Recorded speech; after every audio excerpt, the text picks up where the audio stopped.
Hey, everybody, what's going on? It's your man, Big B, Brian Hanley, and welcome to Steelers Almighty. Steelers Almighty is the fastest growing Steelers channel on YouTube to date, man. We appreciate everything that you guys have done for us. We started April 4th. We just went over 4,000 subscribers actually last night. So I appreciate all the support and everything you guys have done for us, man. We really do appreciate it. Got a good show for you today. First things first, the new look Pittsburgh Steelers. We are getting an influx of talent coming back, either from injury, suspension, or trades. The Steelers look different. They're going to look a little different and have even more depth on this roster for the second half. Then Mike Williams, speaking of some of the acquisitions at the trade deadline, we're going to talk about Mike Williams and what he brings to this wide receiver room and how he upgrades what is currently going on in there. Then Mason McCormick, fourth-round pick. How good has this guy been? Played both sides of the line, playing earlier than what a lot of people thought he was going to have to play, even himself. But how good has he been for the Pittsburgh Steelers? And then we're going to talk about the second half season prediction. We're going to predict all 9 games of the second half of the Pittsburgh Steelers schedule. Make sure you guys stick around and tune in for that. You're going to like what I have to say about it. So, look, thank everybody again for joining and subscribing and being part of our family and our channel here. You can find us on youtube.com/Steelers Almighty.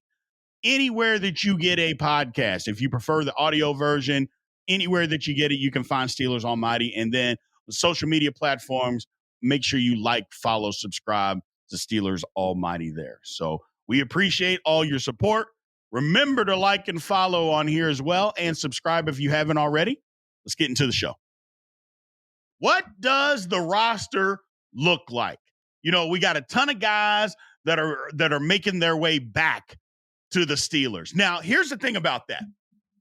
Usually when you get an influx of this type of talent that the Steelers are getting, usually that team is, let's just say after 8 games, they would be 2-6, 3-5. At best, they would be 4-4. But that's not what the Steelers are. The Steelers are 6-2. Now, is some of that schedule? Yeah. But I don't think that even matters. With the amount of injuries that the Steelers have had to deal with, then what they have coming back, they should have lost more games than this. But they're a better football team than that, people. That's what the difference is this year than in previous years. We are a better football team.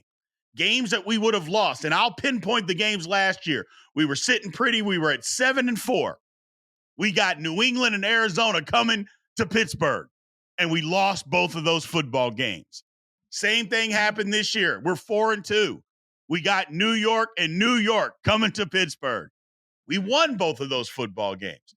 That's the difference, man. We are a better football team than what we were a year ago, so we shouldn't put the same type of burdens that we've had in the past on this football team, and I'll do a better job of that.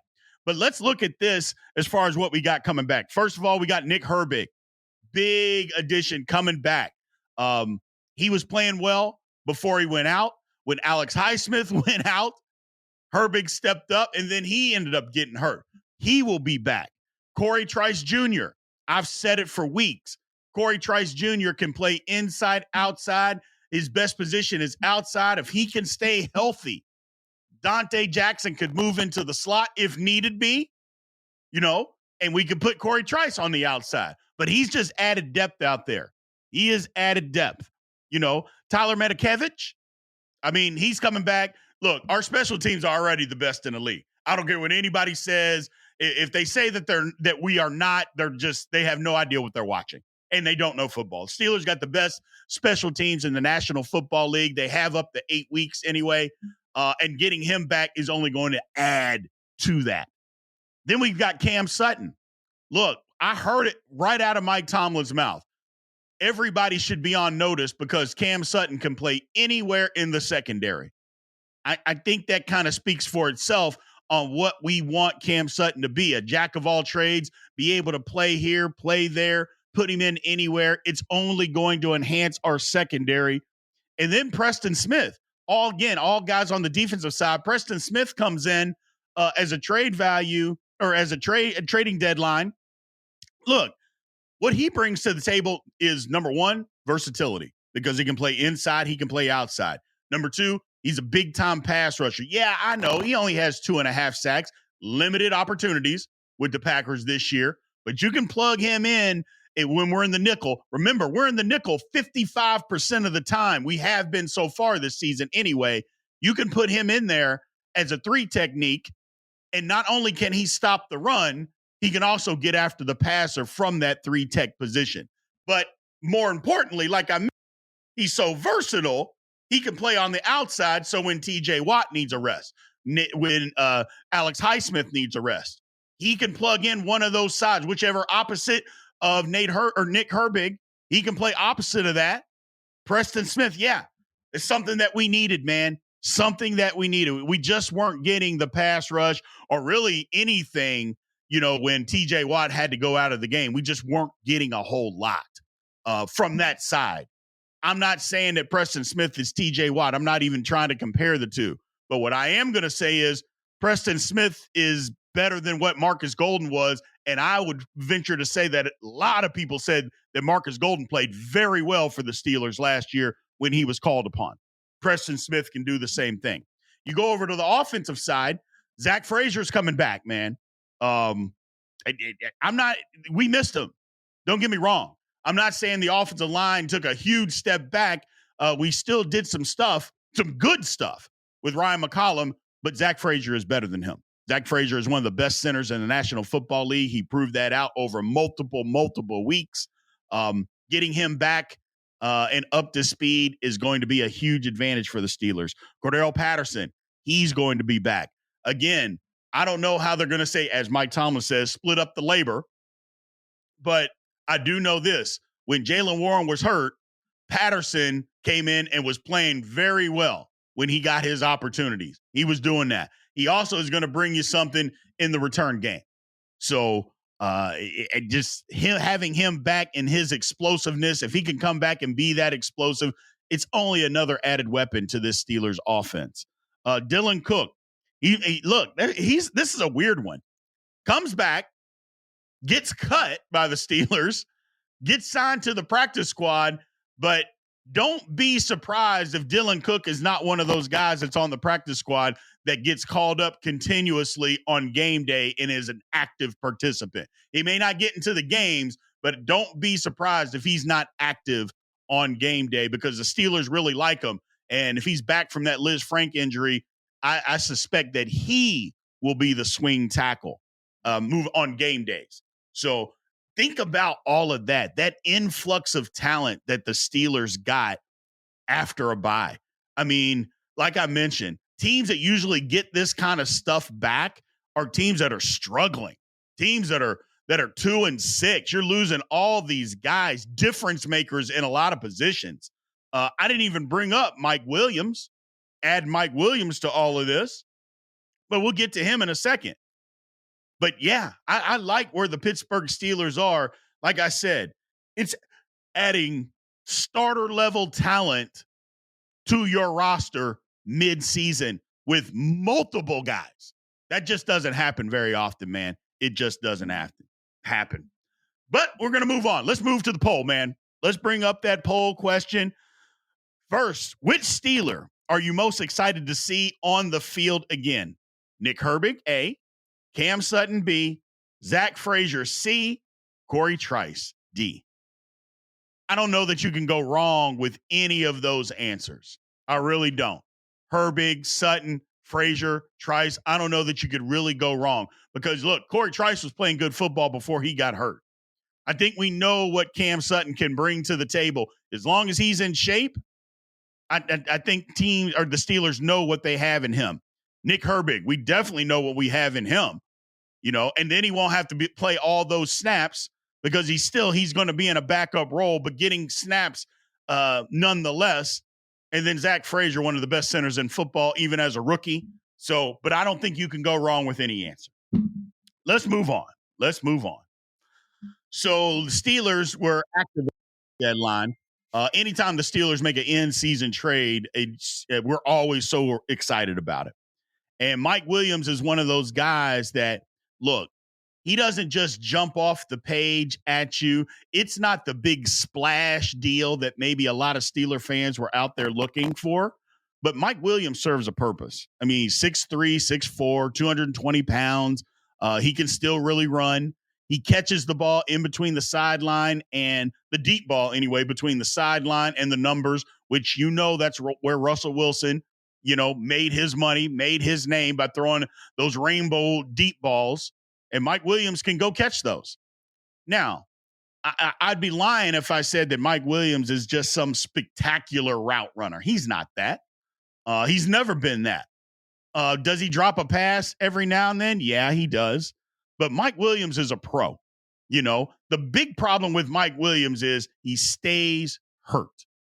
It doesn't matter. He has just been just hurt all the time in the National Football League. Now, nobody's blaming him. Again, you don't blame guys for getting hurt, but it's still a problem. If he can stay healthy, look, everybody gets mad at me when I say this. He's better than the receivers that we have on our football team besides George Pickens. He is. He's better than Van Jefferson. He's a different player than Calvin Austin, but he's better than him.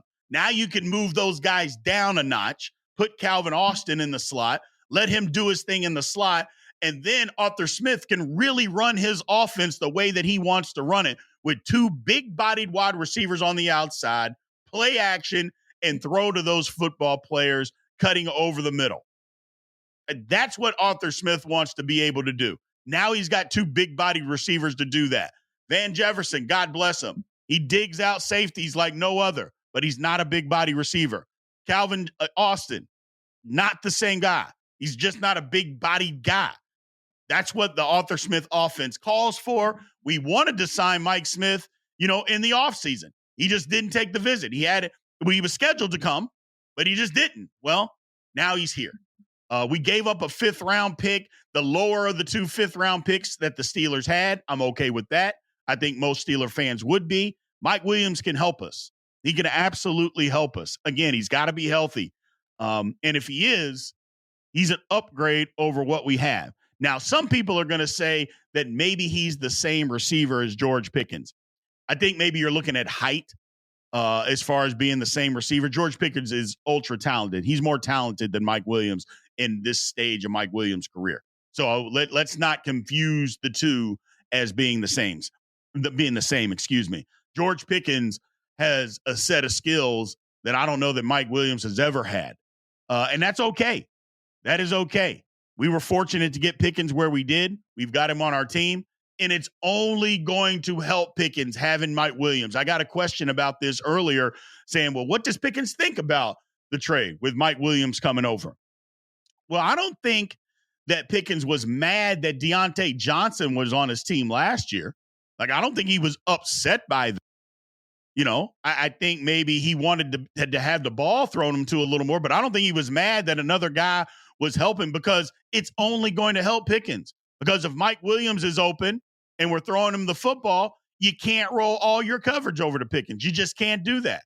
And trust me, if teams were going to do that, and they have been, they would have done that when Van Jefferson was the other guy on the outside or Calvin Austin was the other guy on the outside. This is also going to open things up for Pat Freiermuth on the inside, having a big-bodied receiver out there. Now the seam routes may be opening up, which is where Pat Freiermuth does his thing. I know Russell Wilson doesn't like throwing the ball down the middle of the field, but he's going to have to get used to it because guys are going to be open with the way that we've been running the football. Guys are going to be open in the middle of the field. So adding Mike Williams helps this offense. It will open up this offense more. I get it. He hadn't had a ton of catches and a ton of work with the Jets this season. He's coming back off an ACL injury, rounding in the shape. Probably just okay. His knee is better. He's getting into football shape, which is different than regular shape. I like this move by the Pittsburgh Steelers.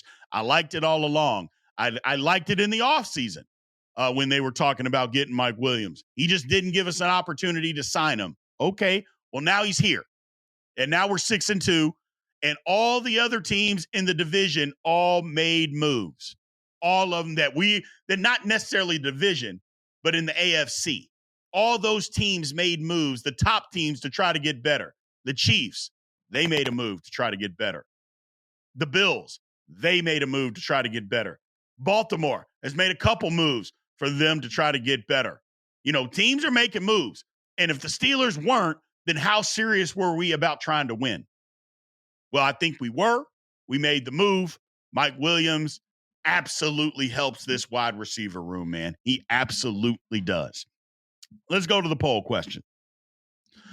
So, poll question number 2. Which do you think is true about the Mike Williams trade? A, unnecessary. B, fill a gap. C, makes us better. Or D, he's a difference maker. So which do you think is true about the Mike Williams trade? A, unnecessary. B, fill a gap. C, makes us better. Or D, he is a difference maker. I think B, C, or D is probably your, and if you're saying A, you're just being negative. I'll just throw that out there right now. If you say it's unnecessary, you're just being negative.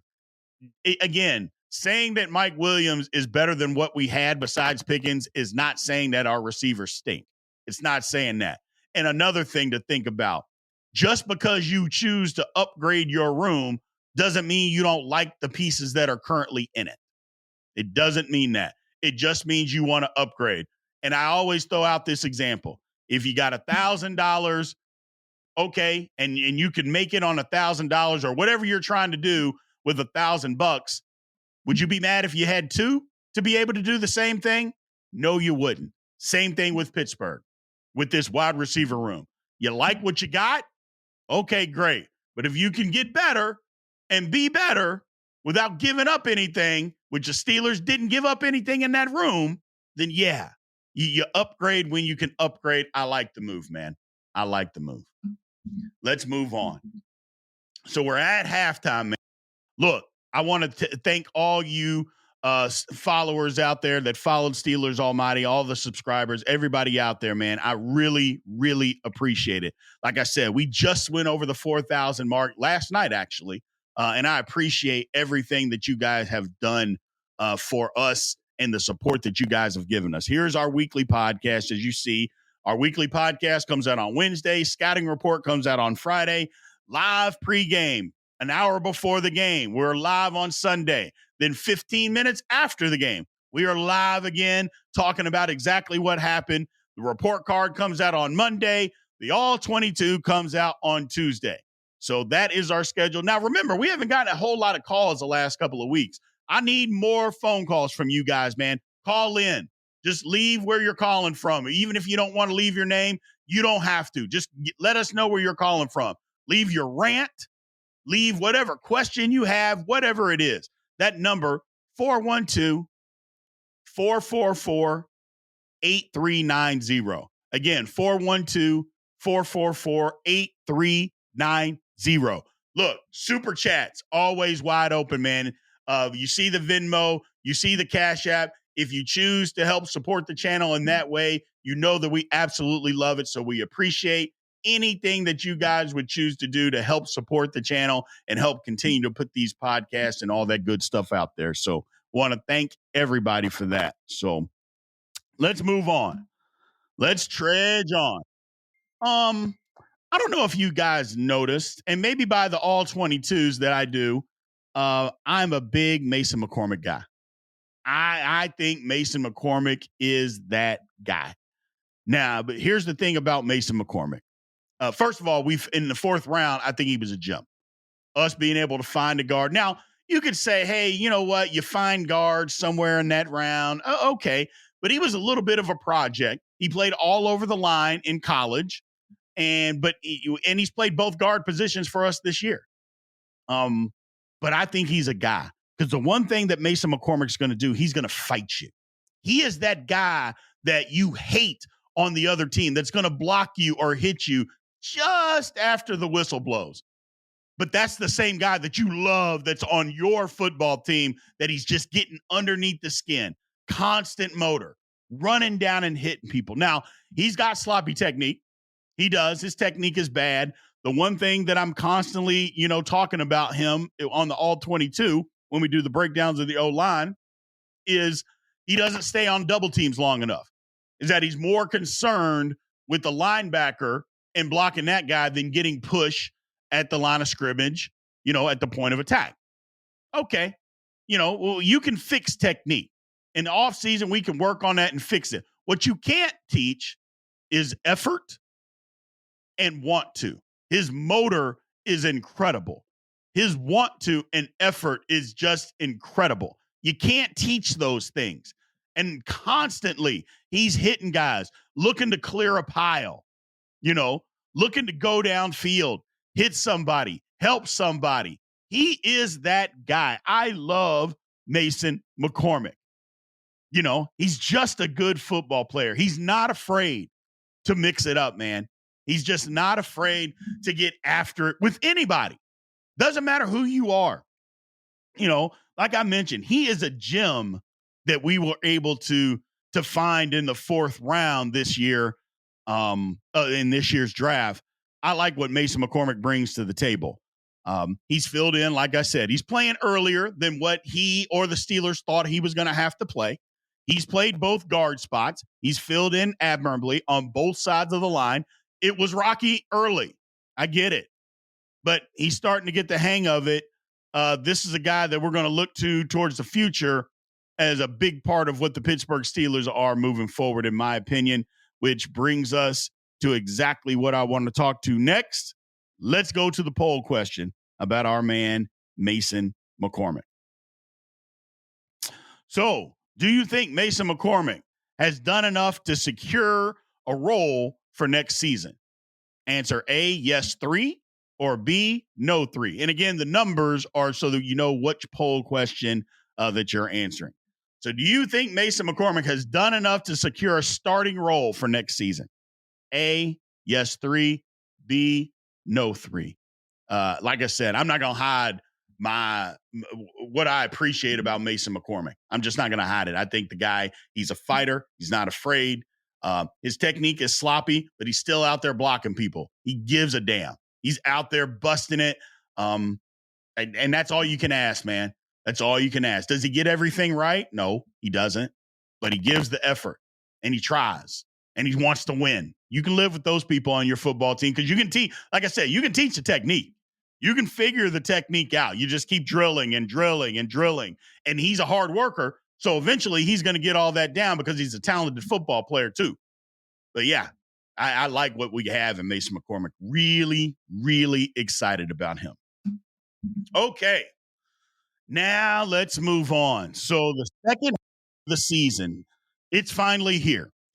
The Steelers easily have the toughest second half of the season of anybody out there. I don't care what metrics or numbers or any of that kind of stuff is going to tell you.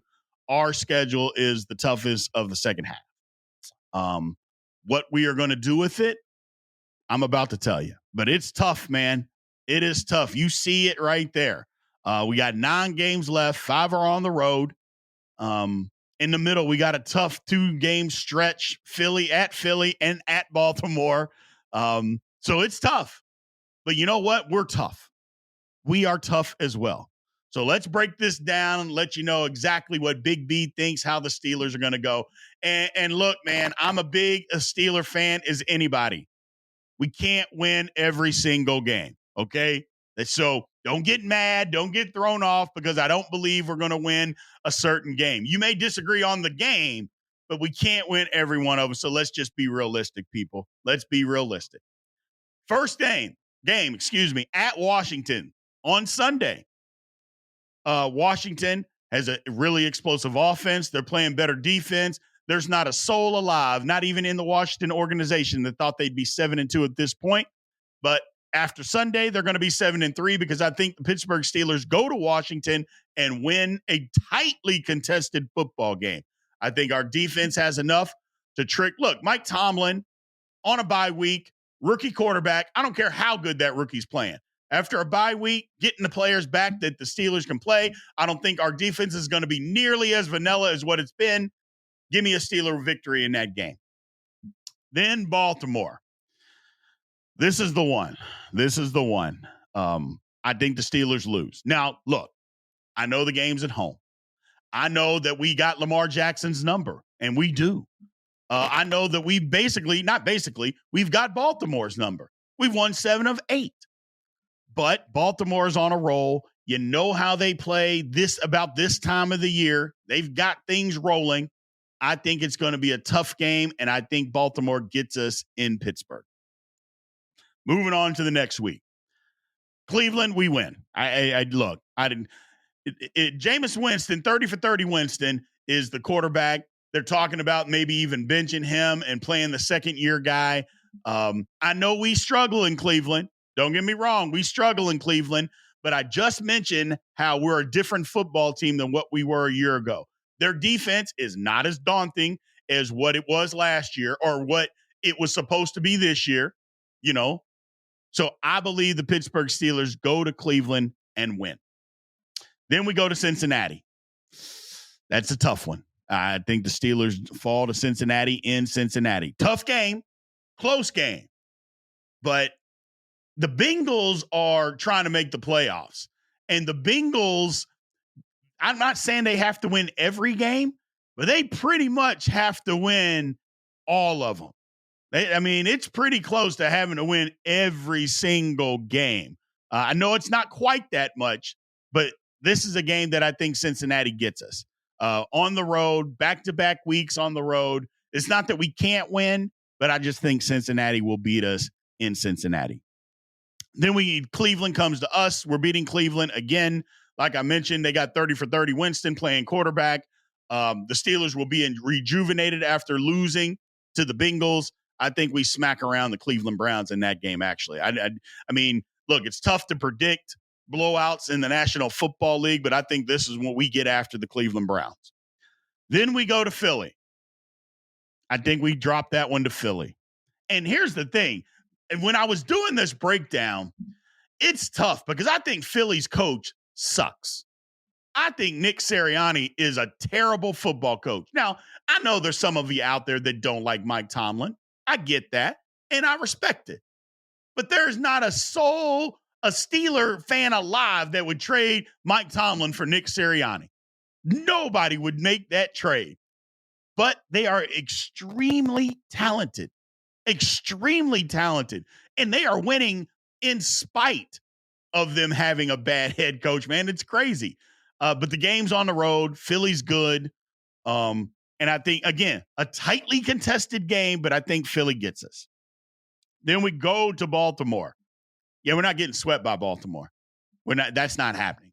We are going to beat the Baltimore Ravens on the road. And look, here's the thing. By this time, depending on what Baltimore's doing, Baltimore's not going to be sitting guys out in this football game. Last year, in last game of the year, they sat out a lot of guys.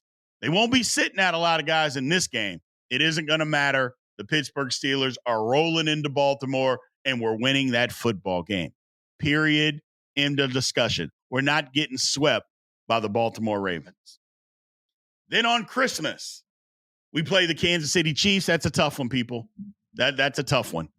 And it isn't because the Chiefs are just this juggernaut of an offense, because they're not. They're better with DeAndre Hopkins, but they're not just some juggernaut out there.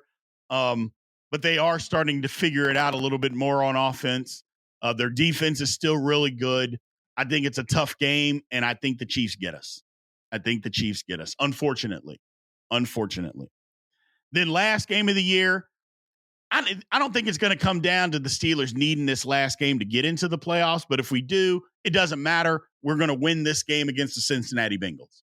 Look, we're not getting swept by anybody in our division. That's not happening. We're not getting swept by Baltimore. We're not getting swept by Cincinnati either. So those are the games that I believe it's going to happen in that order. I think we got to win over Washington. I think we lose to Baltimore. I think we beat Cleveland. I think we lose to Cincinnati. Okay. Then we beat Cleveland again.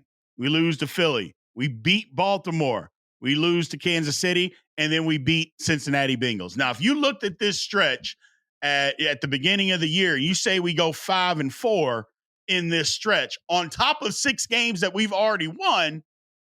Yeah, we got something. It's 11 victories, people. I said that at the beginning of the year. The Steelers are going to win 11 football games. This gets us to 11 football games. Look, it's going to be tough. And I know some of you disagree with me. You probably more disagree with me on the order and where we might lose these games. And some of you might disagree and say we're going to win more. I get it. Or lose more. But I think that's a pretty good interpretation of what the Pittsburgh Steelers are. Again, it's a tough schedule, but damn it, I'm going to say it again. We are a different and a tough football team. It's not always who we're playing. Those teams got to play us too. So let's just keep all that in mind. Yes, daunting. Yes, tough. But we're built for it. And again, where do you get all that influx of talent, of starter level talent, or at least 2 deep level talent, that you get an influx of that mid-season? Doesn't happen very often. Not to a team that's 6-2. Doesn't happen very often at all. So I like where we're at. I like all of that, man. So look, the Steelers, they've got an opportunity here. They really do have an opportunity. I just mentioned about who's coming back. A lot of those guys are going to be difference makers. Think about the secondary alone. Think about you've got JPJ, Dante Jackson, Deshaun Elliott, Minka Fitzpatrick, who is yet to even make a flash play this season. And I think he's got a load of them coming just because of the type of offenses that we're about to face. So there's a load of that coming from Minka Fitzpatrick. Then you got Corey Trice coming back. Beanie Bishop is back there. You throw in Cam Sutton. I mean, you can say I'm biased, but there's not too many secondaries out there that are going to be better than that. You know, call me biased, call me whatever you want, but there's not a whole lot of secondaries that are going to be better than the guys that I just named. There's just not. Look, the Steelers are coming into their own with Russell. If Russell Wilson can continue to play the way that he's playing, think about this. At the beginning of the season, you look at this end of the schedule, a lot of these teams you thought, man, their defenses are going to be really good. And outside of the Chiefs, what defense scares you? Like you thought Cleveland's was going to be. It isn't. You thought Baltimore's was going to be. Their pass defense is last in the league. Eagles, you can go up and down the field on the Eagles. We've seen too many teams do it. I mean, you look at that Cincinnati, you know what their defense is about. They're trying to outscore you because they can't stop you. So at the beginning, you thought, okay, these defenses are going to be pretty tough. Well, reality is it's not. Oh, and also we thought, well, the Steelers, their offense, man, if they can get to 15, 20 points, 17 points, hopefully, well, our offense is better than that right now. And I think it's going to be better the second half of the season. It's not as daunting as what we first anticipated, people. This is doable. 5-4 is doable. And that's on the low end. That's the floor, 5-4 for me. It could be better. If we get 6-3 this thing, I will be ecstatic. But we got an opportunity, man. We really got an opportunity, and I look forward to it. All of it starting on this Sunday. So appreciate you guys, man. Thank you guys again for always showing up and showing out for Steelers Almighty, man. I want to give out a shout out. Look, it's not just me that's doing all of this, man. I'm the guy in front of the screen. My man, I'm not even going to go into his name. He's behind the screen that creates all these graphics and all this good stuff that you guys see. We are a 2-man team. We're brothers in arms. It's been great working with them, and it's great having you guys support us, man. So I appreciate it. Thank everybody for everything that you've done. Again, Steelers Almighty, fastest growing Steelers channel on YouTube. It's all because of you. We just got over 4,000 subscribers, started April 4th. Let's see how fast we can get to 5,000, man. I appreciate you guys, and aloha.